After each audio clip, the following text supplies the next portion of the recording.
ಅವರಿಗೆ ಚಾನ್ಸ್ ಇಲ್ಲ, ಮತ್ತೊಂದು ಕಡೆ ಪ್ರತಾಪ್ ಸಿಂಹಗೆ ಚಾನ್ಸ್ ಇಲ್ಲ. ಬಿಜೆಪಿಯಲ್ಲಿ ಟಿಕೆಟ್ ಸಿಗದವರ ಗೋಳು ಹೇಳುತ್ತಿರೋದಾಗಿದೆ. ರಾಜಕಾರಣಕ್ಕೆ ಹೊಸಬರಿಗೆ ಅವಕಾಶ ನೀಡುವ ನಿಟ್ಟಿನಲ್ಲಿ ನಾನು ಚುನಾವಣೆಗೆ ನಿಲ್ಲಬಾರದು ಅಂದುಕೊಂಡಿದ್ದೆ, ಆದರೆ ರಾಜ್ಯ ನಾಯಕರು ಮತ್ತೆ ಸ್ಪರ್ಧೆ ಮಾಡುವಂತೆ ಒತ್ತಾಯಿಸಿದೆ, ಮನಸ್ಸು ಬದಲಿಸಿಕೊಂಡಿದ್ದೆ. ಅಂದರೆ ಸದಾನಂದ ಗೌಡರು ಹೇಳೋದು, ನಾನು ಚುನಾವಣಾ ರಾಜಕೀಯದ ನಿವೃತ್ತಿ ಹೊಂದಿದ್ದೆ. ಯಾಕಂದರೆ ಅವರೇನಿಲ್ಲ, ಅವರು ಡೆಲ್ಲಿಗೆ ಹೋಗಿ ನಾನೆಲ್ಲ ಹೇಳ್ತೀನಿ ಅಂತಂದ್ರೆ ಅವರಲ್ಲಿ ಖೇರೆ ಮಾಡಿಲ್ಲ, ಯಾರು ಕೂಡ ಬಾಗಿಲೇ ತೆಗಿಲಿಲ್ಲ. ನಂತರ ಅವರು ಬಂದು ಇಲ್ಲ ನಾನು ಚುನಾವಣಾ ರಾಜಕೀಯದ ನಿವೃತ್ತಿ ಅಂತ ಹೇಳಿದರು. ಆಮೇಲೆ ಅದರ ಹಿಂದೆ ಮಾಧ್ಯಮದಲ್ಲಿ ಅವರಿಗೆ ಟಿಕೆಟ್ ಸಿಗೋದಿಲ್ಲ ಅಂತ ಹೇಳುವಾಗ ಹೌಹಾರಿದ್ರು, ಬೈದಿದ್ರು.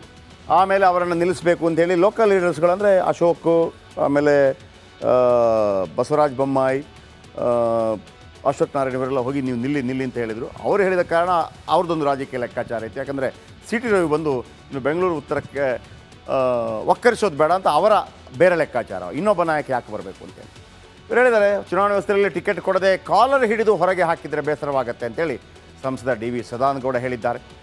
ಡಿ ವಿ ಸದಾನಗೌಡರು ಅಷ್ಟೇ ಉಡುಪಿ ಚಿಕ್ಕಮಗಳೂರಿಂದ ಗೆದ್ದರು, ಆಮೇಲೆ ಮಂಗಳೂರಿಂದ ಗೆದ್ದಿದ್ದರು. ಧನಂಜಯ ಕುಮಾರ್ ನಂತರ ಮಂಗಳೂರಿಂದ, ಅದಾದ ನಂತರ ಉಡುಪಿ ಚಿಕ್ಕಮಗಳೂರಿನಲ್ಲಿ ಸಂಸದರಾಗಿದ್ದಾಗ ಅವರನ್ನು ಮುಖ್ಯಮಂತ್ರಿ ಮಾಡಲಾಯಿತು. MLC ಆದರು, ಅದನ್ನು ಬಿಟ್ಟರು. ಅಲ್ಲಿ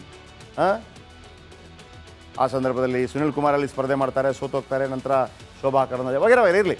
ಈ ಕಡೆ ನಳಿನ್ ಕುಮಾರ್ ಕಟೀಲ್ ಕೂಡ ಭಾವುಕರಾದರು. 3 ಬಾರಿ ಗೆದ್ದಂಥ ನಳಿನ್ ಕುಮಾರ್ ಕಟೀಲ್. ಆದರೆ ಮಂಗಳೂರಲ್ಲಿ ಒಂದು ವಿಶೇಷತೆ ಇದೆ. ಸಿಟ್ಟಿಂಗ್ MP ಆಗಿದ್ದಂಥ ಧನಂಜಯ ಕುಮಾರ್ಗೆ ಬಿಟ್ಟು ಸದಾನಂದಗೌಡರಿಗೆ, ಸಿಟ್ಟಿಂಗ್ MP ಆಗಿದ್ದಂಥ ಸದಾನಂದಗೌಡರಿಗೆ ಬಿಟ್ಟು ನಳಿನ್ ಕುಮಾರ್ ಕಟೀಲ್ ಅವರಿಗೆ, ಈಗ ಹೊಸಬರಿಗೆ. ಸೊ ಸದಾನಂದಗೌಡರು ಮತ್ತು ನಳಿನ್ ಕುಮಾರ್ ಕಟೀಲ್ ಏನು ಮಾತಾಡಿದರೆ ಕೇಳಿಸ್ಕೊಳ್ಳಿ. ಆದರೆ 2-3 ದಿನದಿಂದ ಏನು ಉತ್ತರ, ಮತ್ತೊಂದು ನಿನ್ನೆ ಕೂಡ ಉತ್ತರದ ಬಗ್ಗೆ ಚರ್ಚೆ ಆಗಿಲ್ಲ ಅಂತ ಮಾಧ್ಯಮಗಳಲ್ಲಿ ಮನಸ್ಸಿಗೆ ಸ್ವಲ್ಪ ಯಾಕೋ ಒಂದು ನೋವಾಗಿದೆ.